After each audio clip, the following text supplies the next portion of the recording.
Shalom Aleichem, my dear brothers and sisters. In this video, I would like to talk to you about the commandment we have in the Torah called, in Hebrew, it's called Shatnez. And what is Shatnez? Shatnez is a commandment that actually comes from this last week's Parsha, Torah portion. It's in Leviticus chapter 19, verse 19. And what the Torah commands us is that as Jews, we are not allowed to wear garments that have a mixture of wool and linen. So wool, as you probably know, comes from the sheep, and linen is actually comes from plants. It's like sometimes called flax, I think, and out of that certain plant they make linen threads and fabrics. The baby's crying. All right, but that's fine. It should be okay. Anyway, um, so where was I? So I want to talk about this commandment. Now, the Torah basically tells us that as Jews we are not allowed to wear such garments, and that's one of the beauties, first of all, of Judaism, that the Torah itself guides pretty much our whole life. Meaning, it tells us what to wear, it tells us what to eat, it tells us, how to go about through our weekdays, through our, we have the Sabbath. Pretty much the whole life of a Jew, every second of our life is basically supposed to be somehow in the service of God. Every time we eat, we say a blessing. After we eat, we say a blessing. Every time we see something like a phenomena, let's say we see a rainbow, we see a natural phenomena like Niagara Falls, for example, there's a certain blessing we say. Every time the new moon comes up, we say a blessing. And this is one of the, I think, beauties in Judaism, that the Torah itself guides our everyday life and everything we do as Jews. But so let me go back to the commandment. So the commandment is that we are not allowed to mix wool and linen in our garments. And in fact, when we buy, let's say, a new suit as Jews, or coat or something, we actually usually have in the community somebody, an expert, who we take our suit to, or a jacket or a coat, and the person looks through microscope in certain areas of the suits to make sure that it doesn't have a mix of wool and linen. And once he checks it, usually you pay a little bit for his service.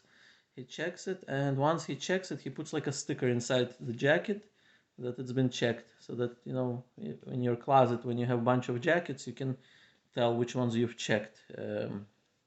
Now in Israel, a lot of the religious stores, they do it up front. The store itself guarantees that there is no wool and linen mixed in the garment. Now usually, by the way, this applies to jackets and suits.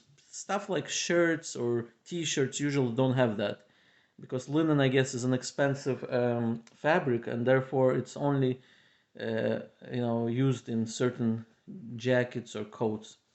So now the question is, what's the reason that God commanded us this strange commandment not to mix wool and linen? And the truth of the matter is, the Torah itself does not explain why. It just says you shall not do it, and that's it. It doesn't really go into details why that's forbidden. However, the rabbis in the Midrash give an explanation. And now the explanation is very actually interesting. And it's written in the Midrash Tanhuma. And here's what it's written. That now, before I explain the Midrash, I have to actually explain a little concept that we have in Judaism. And the concept goes like this: Katigor lo yase sanigor. And what that means is that an accuser cannot be a defender. It's a very well-known concept in Judaism. Now, what that means is that something that accuses a person, right, or a nation, that same thing or that same, entity cannot defend a person at the same time. I'll give you an example.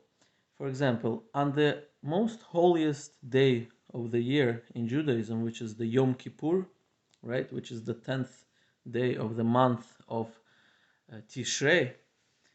It's the holiday of Yom Kippur. When the Kohen Gadol, which is the high priest, like the one of the descendants of Aaron, peace be upon him, did service in the temple, he was forbidden to wear his normal priestly garments. Why? Because they had gold in it.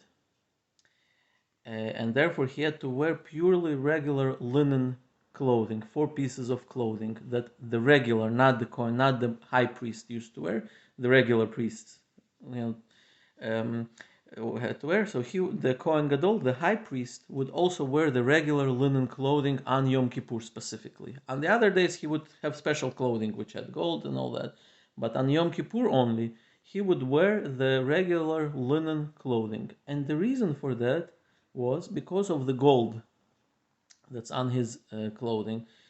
Because on Yom Kippur, the Kohen Gadol is basically asking God for forgiveness on behalf of the whole Jewish nation, right?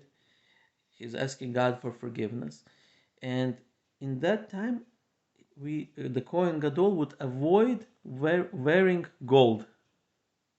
And the reason for that is why? That exact concept, Sanigor lo yaseh katigor, or katigor lo yaseh sanigor, meaning that once upon a time, when the Jewish people, or some among the Jewish people, created the golden calf, they used the gold to go against God, right?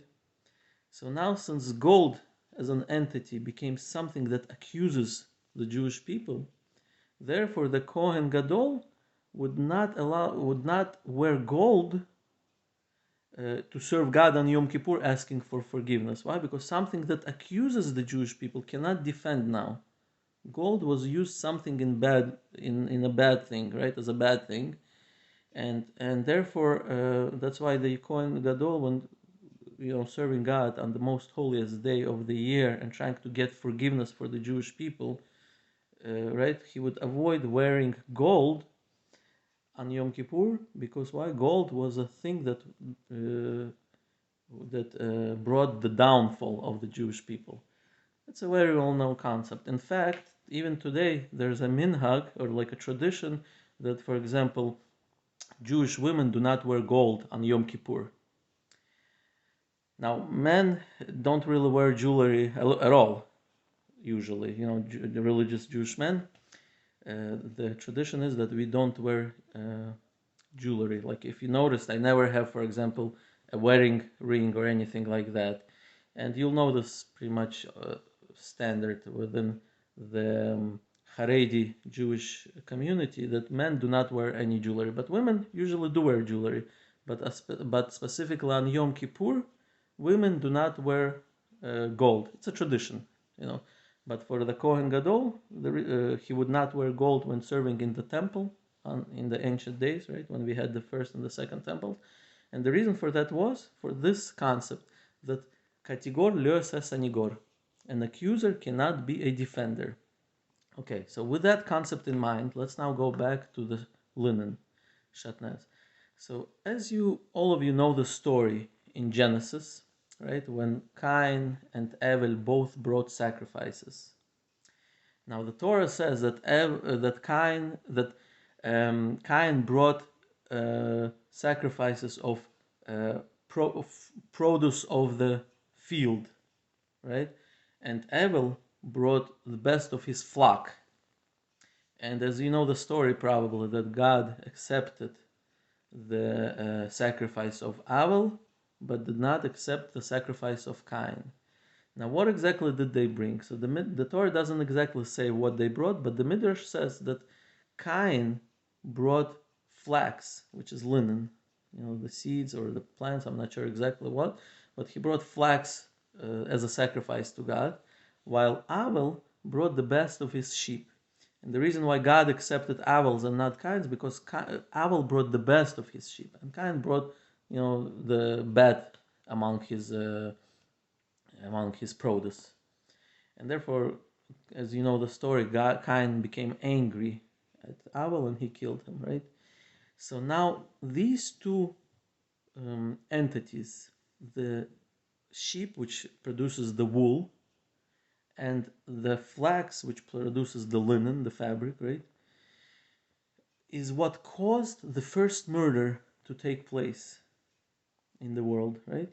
Because of these two things, the first murder happened. That's why Cain killed Abel.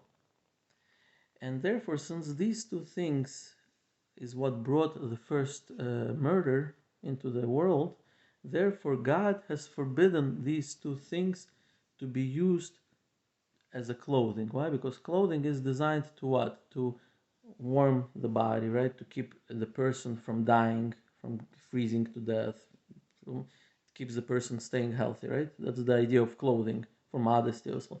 So since these two things, these two, the wool and the linen, is what brought the murder, therefore this is became the accuser, right? And now since that became the accuser, it cannot be now the defender, and that's why the commandment we have in the last week's parsha is that as Jews we are not allowed to mix linen and wool, and that's the explanation given in the Midrash. Now again, the Torah itself, the written Torah itself, does not exactly specify why.